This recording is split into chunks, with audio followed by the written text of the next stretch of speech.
네, 여러분 안녕하세요. 반갑습니다. 이번 시간 로보티즈, 이 종목에 대해서 살펴보도록 하겠습니다. 일단 이 로보티즈 하단 추세 라인이 이탈했기 때문에 좀 이제 조심해야 될 것 같고, 그래서 매수해야 된다면 좀 가격이 낮아졌을 때 하는 거는 이제 개인의 선택이 있다라는 말씀을 먼저 드리도록 하겠고요. 그래서 이 종목이 어떤 종목인지에 대해서 중점적으로 살펴본 시간이 되겠습니다.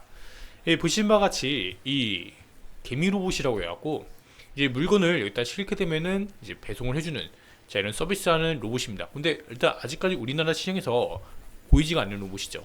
그 왜 그러냐? 법이 아직 만들어지지 않았기 때문인데요. 그래서 이 법 그러면 만들면 되지 않을까? 이게 11월에 현재 이제 통과되었고 시행한다고 합니다. 정확히 말하면 11월 17일부터 시행이 된다고 하고요. 시행이 된다고 했을 때 바로 이렇게 적용하진 않겠지만 이게 시행이 되고 나서 차츰차츰 우리도 일상생활을 살면서 이런 로봇들이 돌아다니는 모습도 볼 수 있겠습니다. 이거 근데요, 지금 현재 미국에는 있습니다. 보시는 바와 같이 이 미국에는 이러한 로봇이 있습니다. 그래서 얘가 이제 배송을 해준다고 해요. 네, 미국에는 지금 인건비가 굉장히 높기 때문에 이 로봇을 사용하고 있는데 이 로봇의 한 대당 가격이 500만 원 정도 된다고 합니다. 자, 그럼에도 불구하고 이제 인건비가 너무 높기 때문에 사용하는 업장이 증가했다고 하죠. 근데 이 로봇도 함정이 있습니다. 꽈당 넘어지거든요. 그래갖고 이거 이렇게 넘어지게 하는 로봇이 있습니다. 그래서 잘 가다가 꽈당 가다가 화당 넘어지게 하는데 이거는 이제 사람이 뭐 세워주거나 해야겠죠. 혼자서 할 수가 없으니까. 기본적으로 자율주행 기능과 이 로봇의 기능이 결합됐다고 보시면 되겠습니다.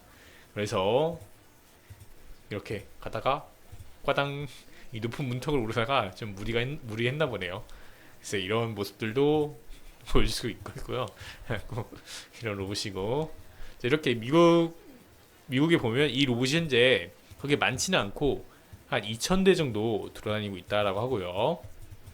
그래서 이 해외에서 가져온 이 사진이라는 거 출처를 이렇게 알려드리겠고, 그래서 이렇게 이런 로봇들이 움직이는 이런 모습들을 우리도 이 로보티즈라는 기업을 통해서 만날 수가 있지 않을까. 근데 이제 해외에서는 이렇게 높은 문턱까지 올라가라 약간 이런 명령어가 있었나 보죠.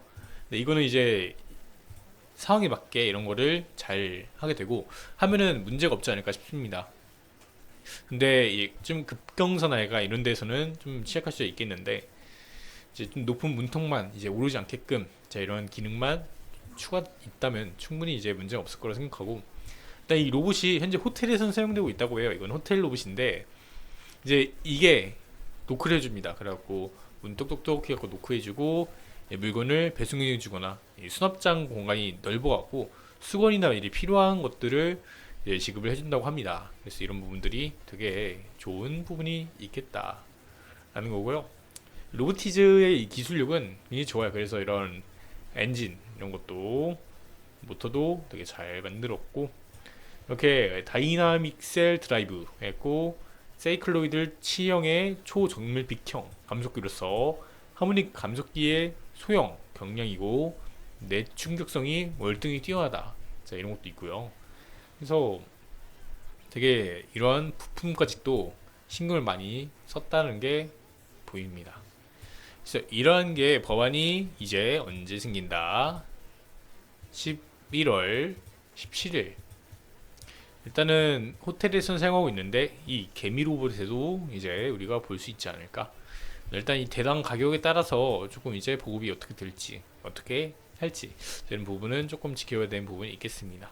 그래서 조금 경사로 가파른 이런 것보다는 뭐 신도시 이런 데 먼저 한다면 조금 괜찮을 것 같아요. 왜냐면은 길이 울퉁불퉁하거나 약간 경사로가 있고 턱이 있고 이런 데는 아무래도 불편할 수가 있기 때문에 가다가 넘어져 버리면은, 그래도 우리나라 그래도 시민의식이 있기 때문에 이거를 아마 세워줄 겁니다. 근데 넘어질 일은 그렇게 많이 발생될 것 같지는 않고요. 이런 부분이 있겠습니다. 그래서 이 로보티즈 한창 이때 주가가 강세를 보였습니다. 이제 오늘 상장했는데 이때 한 달 전부터 해서 상장 기대감에 로봇 관련주 강세를 보이면서 이 로보티즈도 주가가 한때는 좀 강세를 보이다가 지금 다시 조금 내려온 모습들을 보여주고 있고요. 그래서 두산 로보틱스 오늘 상장하고 나서 한 160% 정도의 좋은 흐름을 보여주고 지금 현재는 주가가 한 5만원 정도 부근에서 가격에 위치해 있다는 거. 공모가 대비 지금 여전히 한 2배 정도 오른 가격에서 지금 현재 진행 중 있습니다.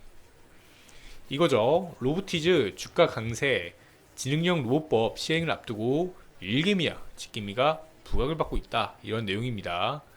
그래서 로보티즈가 주가가 시간의 매매에서 강세를 보였다는 건데요.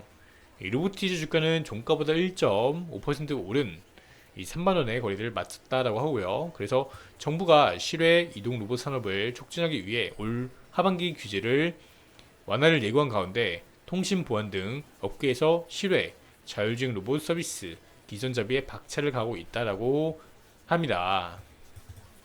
지난 4월 지능형 로봇법 개정안과 로봇의 보도 이동을 허용하는 도로교통법 개정이 국회 본회의를 통과했고, 지능형 로봇법 개정으로 실외 이동 로봇의 정의, 운행 안전 인증 체계, 보험 가입 의무 등 실외 이동을 허용하기 위한 기반이 마련됐으며, 해당 법률은 오는 11월 17일부터 시행된다 라고 하죠. 이런 부분이 이 현재 로보티즈의 굉장히 수혜를 받고 있다. 근데 이 로보티즈 현재 주가는 반대로 하고 있습니다. 왜 그럴까요? 일단은 추가적인 긴축 가능성이 나오고 있고, 뉴노멀이죠. 뉴노멀 해갖고 이제 이런 얘기도 나오고 있고, 이제 경기가 좀 많이 안 좋다 보니까 이 미국도 그렇고 우리나라도 그렇고 중국도 그렇고 좀 안 좋다 보니까 이런 부분에서 이제 좀 좋지 않은 모습들이 보여주고 있고, 특히나 이제 금리가 오른 이 여파들이 자 올해부터 나오고 있습니다. 이제 금리가 올라가고 나서 바로 나타나는 게 아니라 이제 이자 부담이 증가하다가 버티다가 이제 폐업하는 기업들과 도산하는 이제 부동산 업체들이 많아지고 있고, 이제 이게 증시에도 함께 연결이 되는 부분이기 때문에, 그래서 이런 부분에 있어서 좀 많이 부진한 게 선반영돼서 먼저 움직이고 있는 게 아닌가 라는 부분이 있겠고, 그래서 결국에 좀 경기가 이제 좀 좋고 하면은 괜찮은데, 이제는 이 개별 이런 산업이나 이런 것도 지금 아무리 좀 전망이 좋더라도 일단은 조금 증시 자체가 좋지 않기 때문에 이런 부분에 좀 쉬어가지 않을까. 일단 중간중간 반등은 나오겠지만 시장의 유동성이 너무 한정되어 있습니다. 그래서 과거 한 10년 보면은 이 QE 정책을 통해서 계속해서 이제 증시도 꾸준하게 올라올 수 있는 부분이 있고, 통화량이 팽창이 있기 때문에 가능한 건데, 통화량이 기본적으로 축소 단계에 있습니다. 축소 단계에 있으면서 금리 인상으로 인해서 기업들이 반대로 역행하고 망하고 있으니까 자, 이런 부분에서 굉장히 힘든 부분이 있는 거죠. 그렇기 때문에 이런 리스크도 있고, 그래서 제가 지난 시간에 뭐 차트 분석하면서 말씀드렸습니다. 이 추세 라인이 있고, 이탈할 경우에 진짜도 아래까지 하단을 열어놓고 봐야 된다. 그러나 장기적으로 봤을 때 이 기업 기술력 좋다, 그리고 법이 만들어지고 실적으로 이 로봇에서 매출액이 꾸준히 증가하다 보면은 나중에는 더 커진 이 기업을 볼 수 있을 것이다. 그렇게 되면은 당장은 아니더라도 결국에 2025년, 2026년 이때 봤을 때 기업이 조금 더 한층 더 업그레이드 되지 않겠냐. 그러면 주가도 자연스럽게 따라 올라가는 거고, 자 이런 부분이 있기 때문에 미리 이런 종목을 알짜배기 종목을 분석해 놓고 나중에 좋은 기회가 왔을 때 각자의 선택에 맡기도록 하겠습니다. 감사합니다.